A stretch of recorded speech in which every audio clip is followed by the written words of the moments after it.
না, এদের নেই কোনো সরকারি রেজিস্ট্রেশন, নেই কোনো পলিউশন সার্টিফিকেট, নেই কোনো ইন্স্যুরেন্স। ফলে এরা নিজেরা দুর্ঘটনাগ্রস্ত হলে অথবা কাউকে দুর্ঘটনাগ্রস্ত করলে ট্রাফিক আইনের বজ্র আটুনি ফসকা গেরোতে এরা বারবার পার পেয়ে যায়। ঠিকই শুনছেন আপনি। ওই আপনার বাড়ির পাশ দিয়ে, জাতীয় সড়ক দিয়ে, অথবা শহরের মধ্যে দিয়ে, অথবা গ্রাম্য পথ দিয়ে চলে যাওয়া সেই ভুটভুটির কথাই আমরা বলছি। গতকাল ভুটভুটি আর বাইকের সংঘর্ষে প্রাণপাত করল বছর 22-25-এর এক যুবক। এই মর্মান্তিক ঘটনার সাক্ষী থাকলো ধরমপুর 2 নম্বর গ্রাম পঞ্চায়েতের বাগবাড়ি এলাকা। শোকস্তব্ধ গোটা এলাকা। শেষ চিকিৎসার সুযোগটুকু পায়নি সেই যুবক। স্থানীয় জনগণ এবং পুলিশ উদ্ধার করে তাকে পার্শ্ববর্তী কিষানগঞ্জ জেলার একটি মেডিকেল কলেজে নিয়ে যাওয়ার সময় প্রাণ যায় তার। মৃতদেহ ময়না তদন্তের জন্য এই মুহূর্তে ইসলামপুর মহকুমা হাসপাতালের মর্গে রাখা।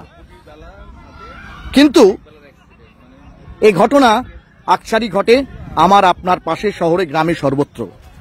অতিষ্ঠ সাধারণ মানুষ, কিন্তু মাথা ব্যথা আমাদের কারো নেই।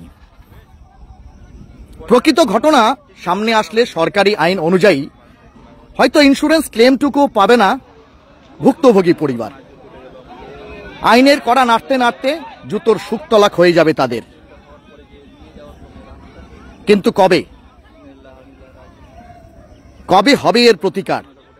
এ প্রশ্ন ঘুরপাক খাচ্ছে গ্রাম, শহর, জেলা, রাজ্য, দেশ সর্বত্রই। অতিষ্ঠ সাধারণ মানুষ। দেখুন নিউজ টুডে ইন্ডিয়ায় মর্মান্তিক সেই দুর্ঘটনার একটি এক্সক্লুসিভ প্রতিবেদন। পুলিশ এবং স্থানীয় সূত্র যেমনটা জানাচ্ছে, ভুটভুটি এবং বাইকের দুর্ঘটনায় মৃত ওই যুবকের নাম মোহাম্মদ মেহফুজ, বাড়ি ধরমপুর 2 নম্বর গ্রাম পঞ্চায়েতের বাঘাবাড়ি এলাকায়। শোকস্তব্ধ গোটা বাঘাবাড়ি এলাকা। কিন্তু আকছারি শহর গ্রাম সর্বত্র ঘটে যাওয়া এই দুর্ঘটনা থেকে কবে নিস্তার পাবে সাধারণ মানুষ? প্রশ্ন আম জনতার, প্রশ্ন প্রশাসনিক কর্তাদেরও, প্রশ্ন ট্রাফিক পুলিশেরও। কারণ আইনের বজ্র আটুনি ফসকা গেরোয় তাদেরও হাত পা বাঁধা, নিরুপায় তারা, এমনটাই বলছে পুলিশ প্রশাসন।